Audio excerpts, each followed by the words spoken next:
математиканын дагы бир маанилүү темасы барабарсыздыктарга токтоло кетели. Бүгүн бул сабакта сызыктуу барабарсыздыктар жана аларды чыгарууга токтололу. Сызыктуу барабарсыздыктар бул биринчи даражадагы барабарсыздыктар болуп эсептелет. Сызыктуу барабарсыздыктар А чоң Б, А кичине Б, А чоң же барабар Б, А кичине же барабар Б түрүндө болот. Барабарсыздыктардын бул жерде 4 касиетин жаздык. Биринчи касиетинде эгерде А Б'дан чоң, Б C'дан чоң болсо, анда А C'дан чоң болот. Бул барабарсыздыкты көпчүлүк учурда транзитивдик касиети деп да койсок болот. Экинчи касиетте эгерде А чоң Б'дан түрүндөгү барабарсыздык берилсе, бул жерде эске салып кете турган нерсе сөзсүз эле чоң үчүн эмес, кичине же барабар, чоң же барабар белгиси турса дагы бул касиеттер туура болот. Биз азыр жеңилдик үчүн айтканга, мындай жазганга оңой болсун үчүн гана чоң деген бир белгини алып атабыз. А чоң Б'дан болсо, N каалагандай сан болсо, анда берилген барабарсыздыктын эки жагына N'ди кошуп жазсак туура барабарсыздык келип чыгат, же болбосо мурдагыга тең күчтүү эле барабарсыздык келип чыгат.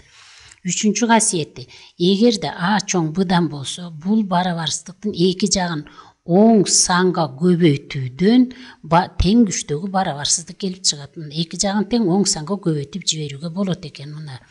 Ал эми С терс сан болуп калса, анда барабарсыздыктын эки жагын ушул санга көбөйтсөк болот, бирок барабарсыздыктын белгиси карама каршыга өзгөрүп кетет. Берилишинде А чоң Б'дан болчу, көбөйткөндөн кийин кичине болуп калды.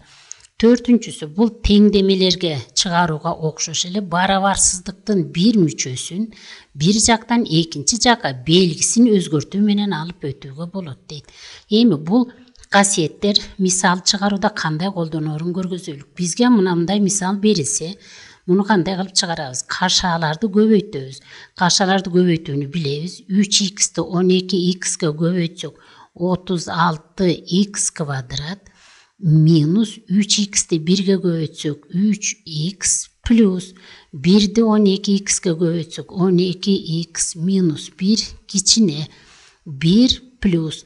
Бул жерде болсо кашаны квадратка көтөрүш керек экен. Башкача айтканда эки мүчөнүн суммасын квадратка көтөрүш үчүн биринчи мүчөнү квадратка көтөрөбүз.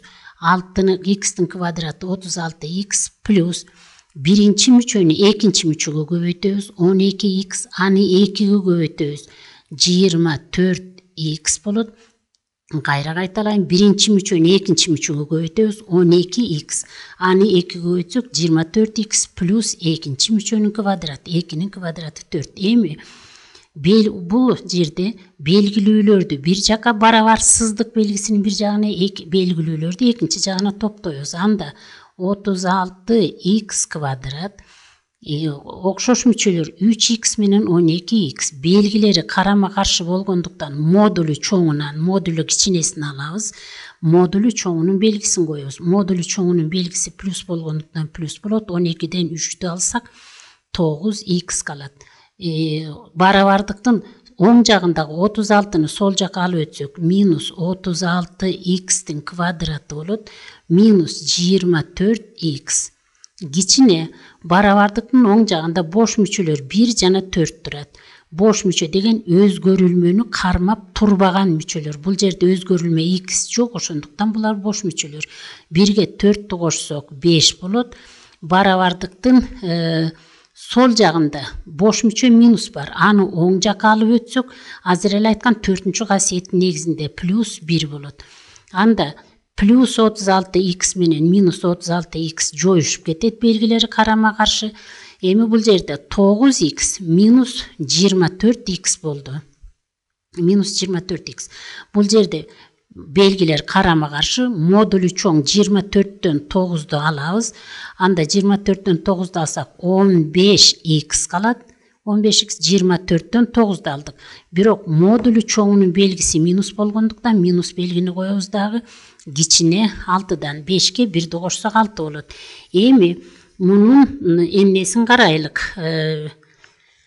X'ти табалык. X'ти тапканда барабарсыздыктын эки жагын тең минус 15'ке бөлөбүз. Анда мына бир эки жерде 6 бөлүнгөн -15.